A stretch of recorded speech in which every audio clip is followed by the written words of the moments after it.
Frank Miller's The Dark Knight Returns, the greatest Batman comic ever told. Graphic novel. It exists. Seriously, the best comic ever. I've read it over 100 times. One of the greatest achievements in the comic book industry. I want to marry this. I read it every day. Heralding for New Age comics. Paved the way for adult-oriented superhero stories. I'll bet this comic. The pinnacle of comics. Yeah? Well, I've never read it. Until today. Damn. For someone currently launching his own self-publishing career with the comics he's making, it is pretty blasphemous that I haven't read what's dubbed one of the greatest graphic novels in existence. Which, by the way, links in the description to check out my comics, because I know you're itching to read them. Or maybe not. Maybe you're just holding off for a second, hesitant to fully send it. Maybe before you even think about pulling trigger on my comic, you want to hear what I have to say about this Batman story that changed the comics industry. It's a fair strategy. I respect it. This book gets nothing but love and adoration across the board. Well, it gets the occasional overrated as fuck, but generally love and adoration. I didn't even consider reading The Dark Knight Returns until I saw the first episode of Rick and Morty Season 6. So dumb. Cronenberg Jerry hyping up how this Batman comic changed his worldview. It got me like, damn, maybe I should read this. So now I have the 30th anniversary edition. Let's read. No, I'm not actually gonna sit there and read for the camera. Can you imagine how boring? No, seriously, let me come back to you. All right, I'm back. Oh, what did I think? Did this comic smack me upside the head with a newfound mindset on life like it did with Cronenberg Jerry? Well, my answer is no. My head remains unsmacked. That means it must have been overrated, right? False. It was a very solid book. I enjoyed it all. The rough and mature tone can feel a little generic nowadays, but this book came out in the 80s, a time when Batman and superhero comics in general were still perceived as colorful, zany adventures, which is not a bad thing. I honestly think going weird and colorful is on the come up. Makes the stories more fun sometimes. But I can respect The Dark Knight Returns for being one of those breakouts that showed readers comics can be dark and gritty. And yes, I'm aware Miller was not the first person to make Batman edgy. I read up on Dennis O'Neil's influence on Batman. You can sheath your blade, noble keyboard warrior. Or maybe keep it on standby.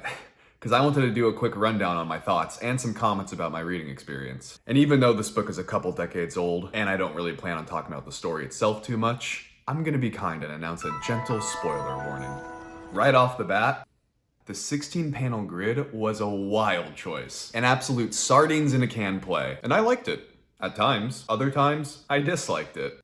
If that ain't the most creative way to say I was neutral on something. Most of the times, 16 panels was a really cool way to show a succession of scenes in rapid fire. I think many of the news coverage scenes greatly benefited from it. Rather than pad out the news anchor's controversies through a couple of pages, we were given these insights as glimpses delivered tightly onto one page. And the art during those sequences were nothing crazy, so digesting them in a rapid fire manner like that helped info dump without droning on something repetitive for too long. Great way to enrich the world and make the city feel lived in without slogging down the pace of the story. But alas, 16 panels is still a busy ass page. There were some walls of text, which can be a little daunting to some readers, but this reader was able to persevere. I think the first half of this graphic novel was stronger, consisting of the first two issues, The Dark Knight Returns and The Dark Knight Triumphant. The build-up to Bruce donning his bat uniform again after all these years was pretty sick. We see how long it's been for him, how much he needs that part of him to return, some light teasing showing Batman back in the swing of things without revealing him, and then bam, full page spread of the Caped Crusader. Got me pumped, man. The second half with Superman and the Joker, it wasn't bad.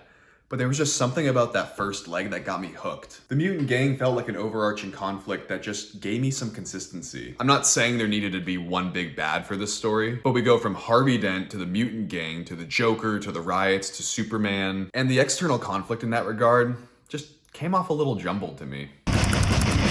You want to really know how blind I was going into this? How truly out of touch I am with these iconic pillars in the comic industry. I had no idea Superman was going to be a player in this story. Hold up, let him cook. I also had no idea that this very graphic novel was heavy inspiration to Zack Snyder's Batman v Superman. When I saw that silhouette for the bat armor, I was like, oh, and all the pieces started to connect. How's that for doubling down? Got a chuckle out of me when Bruce and Clark were conversing on that ranch or field or whatever plot of nature. Look at Clark, full Captain Morgan stance, surrounded by butterflies. You majestic SOB. The man channeled his inner Disney princess here. Woodland creatures swirling. This was funny too. Look at you, Bruce.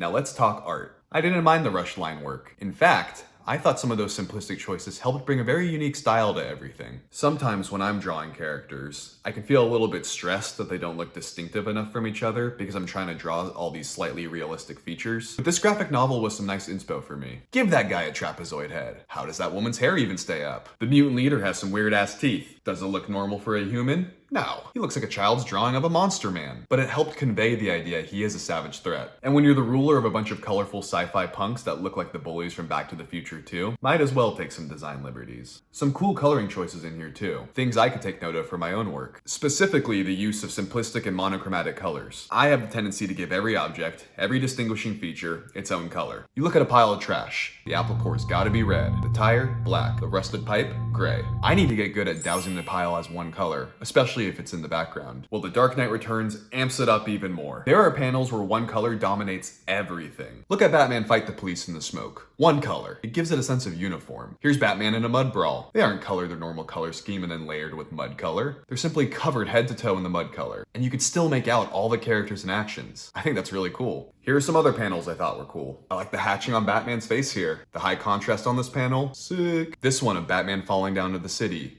Just such a cool way to spot black and keep the windows, but still register the skyscrapers and the angle we are looking at them from. Here's a simplistic choice I thought was awesome. Look at those helicopter blades spinning. It's not overdone with lines and lines of motion. It's just a scribble. A scribble! Or here, it's so minimalistic yet your mind's eye still register it as a flying helicopter. None of that other extra detailed work. Art is crazy, man. No, The Dark Knight Returns did not transform me the way it did Jerry Smith, but it was still a really fun read. I can see how and why it was so influential to superhero comics and comic books as a whole. I've actually heard there are a number of Batman graphic novels, some by Frank Miller, that absolutely blow The Dark Knight Returns out of the water. Actually, there's a lot of those, the greatest graphic novels to ever exist in general that I've yet to read or even learn about. So comment and let me know what are some other legendary graphic novels and comics that I should get my peepers on. This sounds like the start to a fun series. And just keep it very chill, you know, hanging out, hearing what I have to say about some comics. Maybe you've already read them. Maybe my videos will help inspire you to pick them up yourself, like our own digital book club. So whenever I drop the next installment, subscribe to get notified. What the hell. Toss this video a like too. Let's work our way to becoming hardcore comic book fans together. You and me, we're going for that title. Or simply earn the title by watching my videos. Learn through visual osmosis, or visual osmosis? No, what's it actually called? Video-based learning. It's not as fun. Visual osmosis it is. Class dismissed.